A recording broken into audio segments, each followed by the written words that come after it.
नमस्कार प्रिय भक्तजनों, आज के इस वीडियो में मैं लेकर आई हूँ कार्तिक स्नान में सुनी जाने वाली कहानी। कार्तिक महीना आज से प्रारंभ हो चुका है। वैसे तो पूर्णिमा से प्रारंभ हो जाता है, लेकिन जो भी प्रिय भक्तजन कार्तिक स्नान करना चाहते हैं तो वो आज से भी शुरू कर सकते हैं, 18 अक्टूबर से भी शुरू कर सकते हैं। अब सुनिए, पहली कथा है। दो सास बहुएं थी। कार्तिक मास आया तो सास बोली, मैं कार्तिक स्नान के लिए तीर्थ जाना चाहती हूँ। बहू बोली, मैं भी चलूँगी। सास बोली, अभी तू छोटी है, अभी मुझे जाने दे। सासू तीर्थ गई तो बहू कुम्हार से एक कुंडा ले आती है। रोज़ एक कुंडा भर कर रखती है। उधर गंगा में सासू जी स्नान करती हैं। बहू कुंडे में नहाती हैं। बोलती हैं, सासू नहावे उड़े, मैं नहाऊं कुंडे। इतने में ही गंगा जी की धारा कुंडे में आ गई और साथ में सासू जी की नथ भी आ गई। बहू ने नथ पहचान ली और अपने नाक में पहन ली। महीना पूरा हो गया। सासू जी आई। बहू सामने लेने लगी तो सासू नथ देखकर बोली कि यह कहाँ से आई है। तो बहू बोली, यह मेरे कुंडे में आ गई, गंगा की धारा के साथ आ गई थी। अब सासू बोली, मुझे ब्राह्मण भोजन कराना है। बहू बोली, सासू जी, दो ब्राह्मण मेरे भी जिमाने हैं, मैंने भी कार्तिक स्नान किया है। तूने कहाँ कार्तिक स्नान किया है? सासू बोलती हैं। तब बहू बोलती हैं, ऊपर चलो मैं आपको बताती हूँ। ऊपर गए तो देखा सारे कुंडे सोने के हो गए। बहू बोली, मैं रोज़ कुंडा भर कर रखती हूँ और बहुत जल्दी उठती हूँ, नहाती हूँ और उल्टा करके रख देती हूँ। तब सासू जी बोली, बहू तू बहुत भाग्यवान है, तू सतकी है जो साक्षात गंगा जी तेरे पास आ गई। तूने श्रद्धा और विश्वास से कार्तिक स्नान किया है तो भगवान ने मुझे फल दिया है। दोनों सास बहू ने धूमधाम से ब्राह्मण जिमाकर दक्षिणा देकर विदा किया। कार्तिक स्नान की कथा समाप्त होती है। भगवान जैसा सासू माँ को दिया वैसा सबको देना, जैसा बहू को दिया, सास बहू को दिया वैसा सबको देना। इस कहानी को जो सुनता है उसके सभी मनोरथ पूर्ण करना। अब सुनते हैं इल्ली और घुन की कहानी। कार्तिक स्नान के समय इल्ली घुन की कहानी भी सुनी जाती है। एक समय की बात है, एक इल्ली और घुन रहता था। इल्ली बोली, आओ घुन कार्तिक स्नान करे। घुन बोला, तू ही कार्तिक स्नान कर ले, मैं तो नहीं करूँगा। बाद में इल्ली तो राजा की लड़की के पल्ले के लगकर कार्तिक स्नान कर लेती है। घुन ने कार्तिक स्नान नहीं किया, दोनों मर गए। बाद में इल्ली के कार्तिक स्नान के पुण्य फल के कारण राजा के घर में जन्म लिया और घुन राजा के घर में गधा बन गया।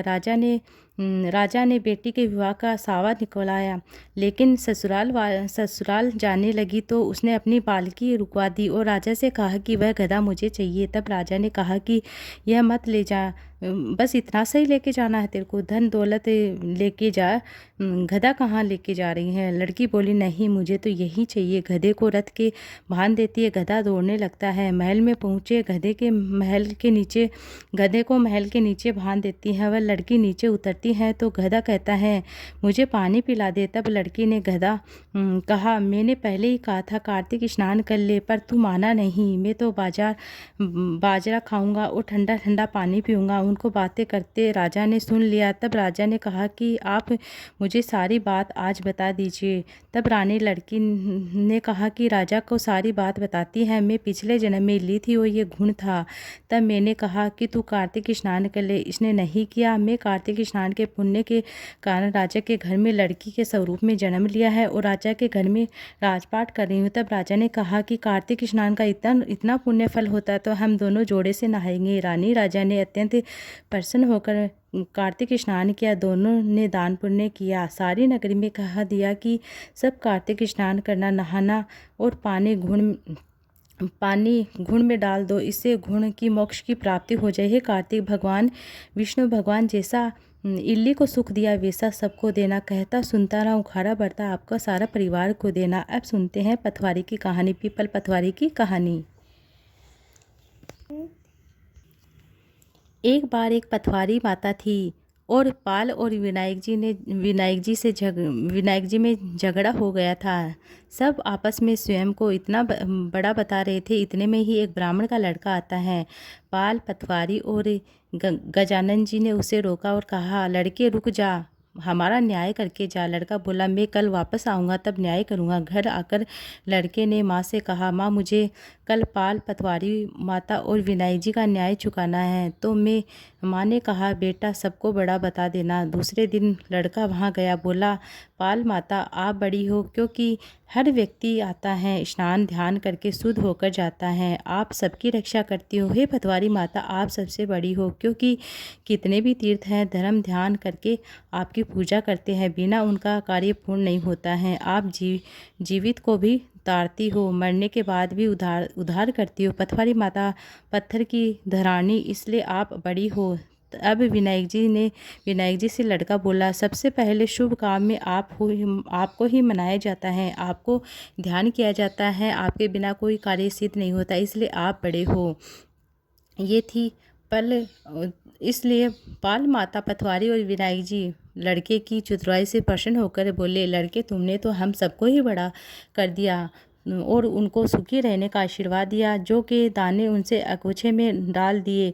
लड़का सोचने लगा कि ये तो घाटे का सौदा रह गया, सारा दिन खराब कर दिया, न्याय भी किया, इतने में से जो मिले और उदास मन में वह आकर अगोछा एक कोने में रख देता है। माँ ने अगोछा उठाया तो उसमें हीरे मोती बिखरे हुए थे। तो माँ बोली, बेटा न्याय करने क्या लाया है? लड़का बोला, माँ कोने में आगोछे में पड़ा है। माँ वहीं गई और हीरे मोती ढेर लगे हुए थे, हीरे मोती जगमगा रहे थे। माँ अत्यधिक प्रसन्न हो जाती। माँ ने बेटे को बुलाया, कहा, बेटा आज तो पाल माता और पटवारी माता विनायक जी माता आज तो हम पर प्रसन्न हो गए। माँ बेटा बहुत प्रसन्न हुए। ये थी, हे भगवान, जैसा पाल माता पटवारी माता विनायक जी भगवान ने लड़के को दिया वैसा सबको देना। कहानी सुनने वाले को, खारा पढ़ने वाले को सुख समृद्धि धन धान्य सभी को देना। ये थी पीपल पटवारी की कहानी।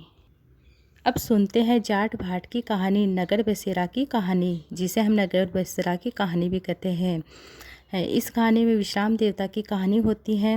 विश्राम देवता किसी गांव में एक जाट का रहता था। दोनों में बड़ी मित्रता थी। एक बार जाट का अपनी बहन के घर जाने को तैयार हुआ तो भाट का अपनी ससुराल जाने को तैयार हुआ। दोनों साथ चले गए।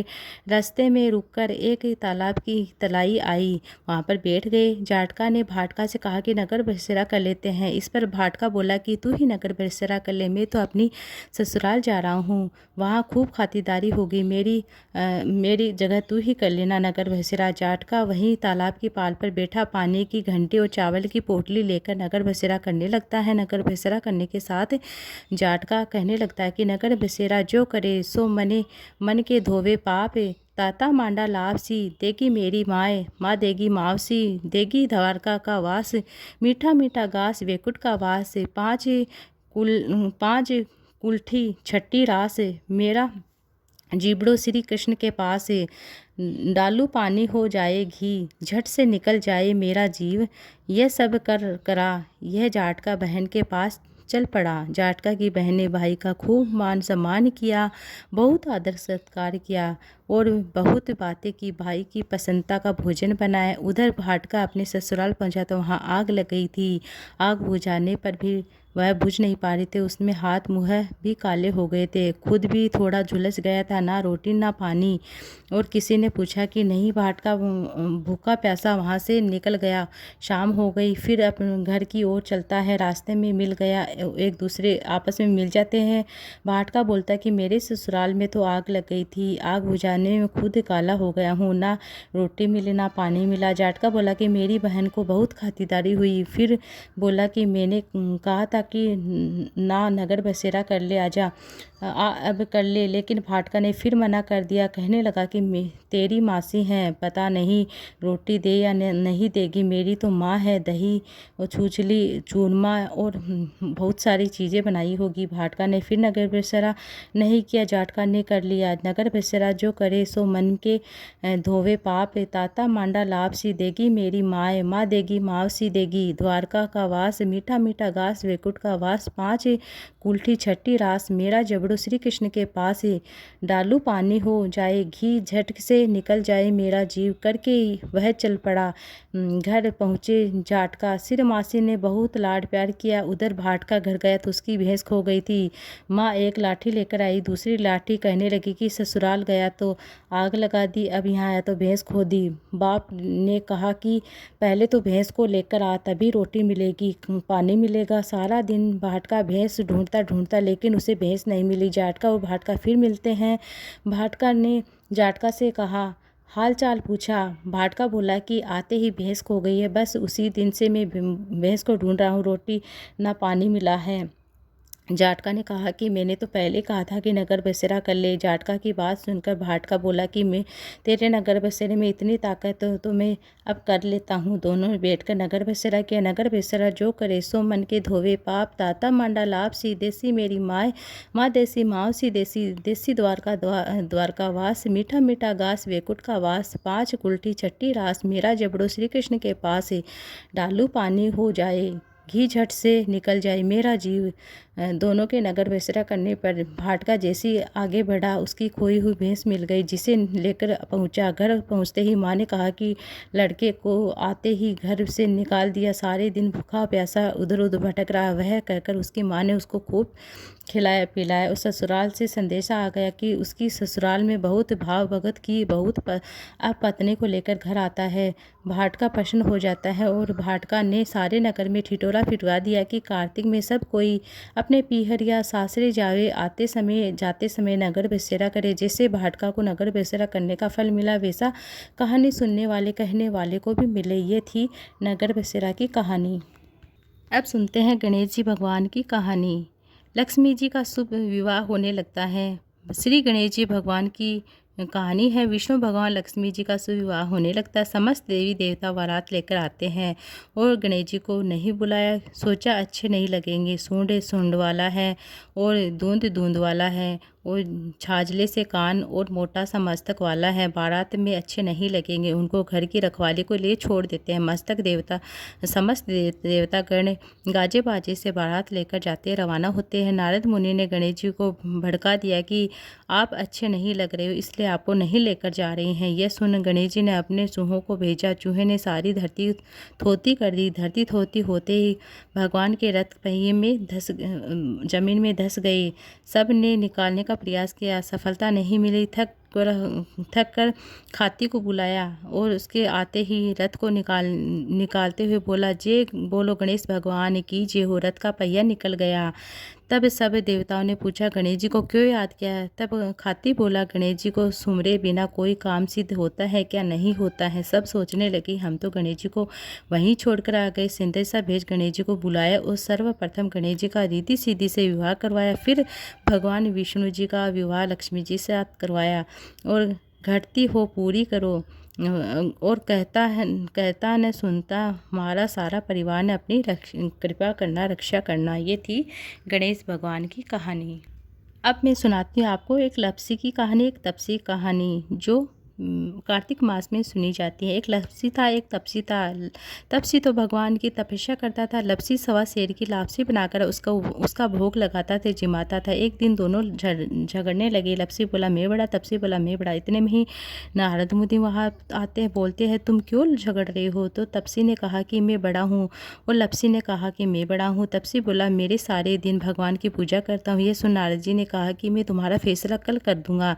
दूसरे दिन तपसी लप्सी नहा धोकर नारद जी ने 1.25 करोड़ का मुंडरा उनके आगे फेंक दिया। तपसी ध्यान कर अंगूठी पर नहीं गया और तपसी तपस्या करने बैठा तो उसे अंगूठी दिखी। उसने अपने गूठे के नीचे दबा ली, तपस्या करने लगा। लप्सी लापसी बनाकर उसका भगवान के भोग लगाकर जीवने बैठ गया।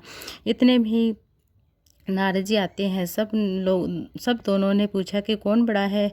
फिर तपस्वी ने कहा मैं बड़ा हूँ। नारद जी बोले कि मेरा घुटना उठा और उसके नीचे 1.25 करोड़ की मुंडरी निकली है। तब नारद जी बोले कि ये अंगूठी तूने चुराई है, तुझे मेरी तपस्या का फल नहीं मिलेगा। तब तपस्वी बोलता है, नारद मुनि मेरी तपस्या का दोष कैसे दूर होगा? नारद जी ने कहा कि रोटी बनाकर बाटियाँ नहीं बनाया तो फल तुझे होगा और ब्राह्मण जिमा कर दक्षिणा नहीं देता तो उसका फल तुझे होगा। साड़ी देकर ब्लाउज नहीं देता उसका फल तुझे होगा। दिया जलाते तो उसका फल तुझे होगा। ये सब व्रत त्यौहार की कहानी सुनने के बाद तेरी कहानी नहीं सुने तो फल तुझे होगा। तब से लप्सी और तपसी की कहानी सुनी जाती है। कहानी सुनने के बाद ऐसे खे तपसी को फल और लप्सी न हो जो, तपसी को फल तपसी न हो जो। हमारा ही कहानी कथा का फल हमारे को ही प्राप्त हो जो। इस तरह से ये थी आज की कहानी। अब सुनते हैं तुलसी माता की कहानी।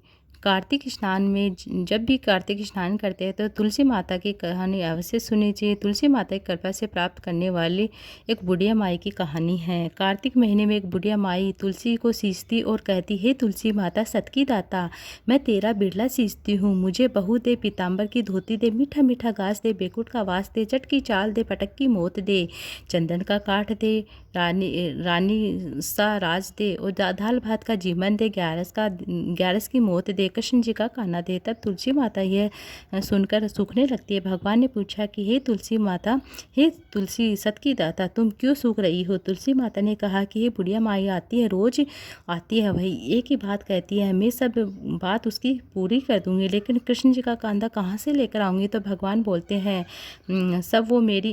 जब वह मरेगी तो मैं अपना कांधा दे दूंगी, तू उसे कह देना कि हे तुम बुढ़िया माई तू अपने मन की कर ले। बाद में बुढ़िया माई मर जाती है। सब लोग आ गए।